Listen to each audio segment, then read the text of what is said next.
Hi everyone, John Bolerman here. Photography's most overexposed bowler boy. Well, I figured I should give everybody a tour of Boler 2. So you've seen a little bit of it, me putting it back together. I don't want to talk about the exterior because of the crappy paint job. Once again, sanded too much, got down to the, through the gel coat and exposed a lot of holes in the fiberglass, and then you can't tell when you're sanding it because those holes get all filled up with sanding residue. And then when you paint, all the solvents will clear out those holes and leaves all these little pock marks. I got this a few years ago. I was not around. Parents went to go pick it up and got it for a darn good price. The least expensive of all my 3 bowlers. So if I did sell this one, I could actually maybe turn a profit. The bowler boy is not very good at profiting. He just does these because bowlering is in his blood. Anyway, let's take a look.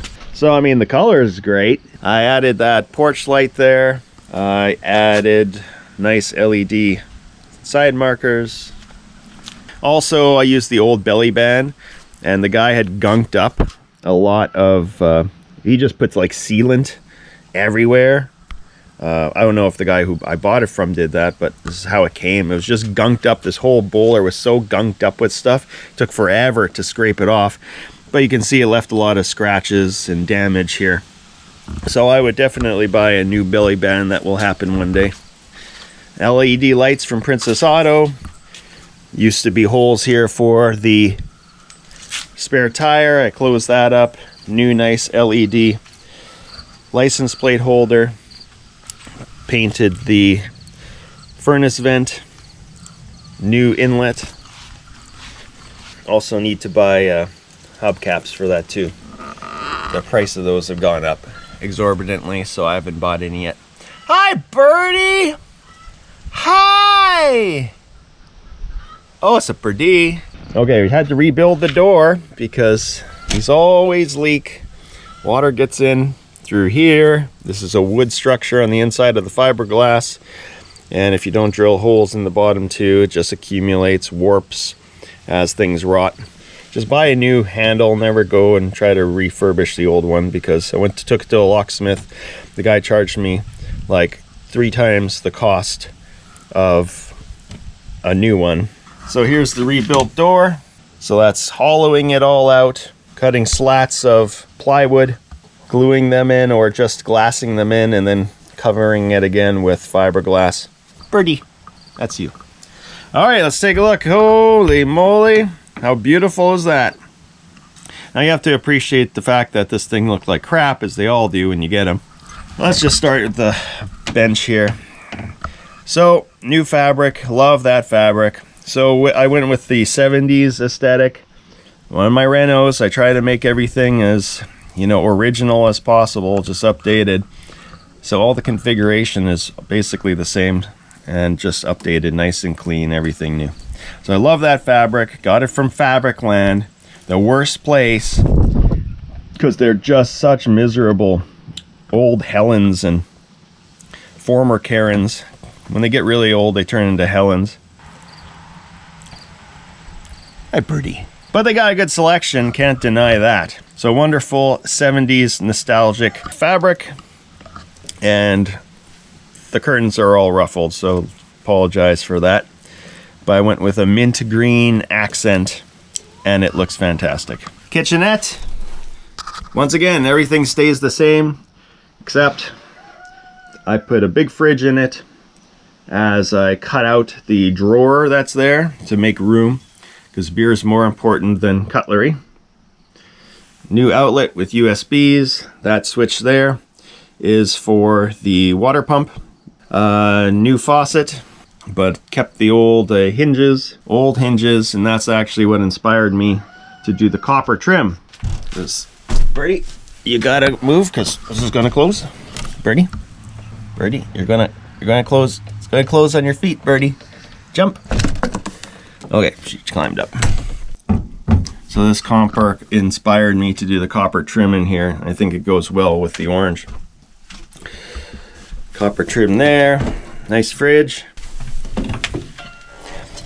Built a shelf above the wheel well for holding pots and such. This is just fancy wood decoration sprayed with copper paint, and that's plastic trim here. I think I installed this door. It's a weird long door, but does the job. Oh yeah, painted that trim there too. And here's the dinette. I used the same copper paint, and then I used an aerosol clear coat, and it just was not resilient enough, so I had to strip that off, repaint it again with that expensive freaking aerosol paint, and then I used an actual varnish. Had to get new foams for this one, so I went to Foam Solutions, and 350 bucks later. Ugh, expensive, but it's what you gotta do. Love that fabric, love it. Nice flooring. So there, closet, same thing, the IKEA solution. Just have to build a base over the wheel well and put that in. Still room for another basket here. Well, everything needs to be touched, right? Like this was looking like crap. This is a metal support for the wall. So I took that out, painted it up, reinstalled. Looks okay. Birdie, we can hear you. Uh-oh, is that a Jiffy? Jiffy? Jiffy? We can hear you. Come here. Joof. Joof, come here. Come. Joofer. Are you coming in or not? Joof, come. Ugh. Joof! Joof! Joof! Joof! Know your favorite courier company? Pearlator. Mm-hmm. Bye, Feather Duster. Joof, come on. Good, Joof. Thanks for joining. You're stealing the show. Oh, it's a day. Don't pee in here. Joof has a thing where, even though he was raised in the house, he's completely forgotten that you're not supposed to pee in the house. So anyway, that's it. I'm really happy with how the inside here turned out. Feels good. Yep, 70s Doogie Doobie aesthetic. Joof, you're leaving your fluff everywhere. Comfy? Oh, you're clawing my fabric. Joof? You're Joof. Oh, he's purring now.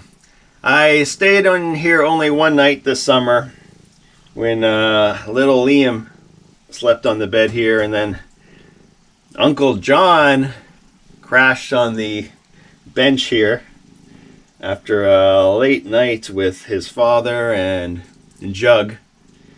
And it was a spectacular sleep. Very, very comfy, very cozy. Well, anyway, thanks for joining the tour. Hope you enjoyed it.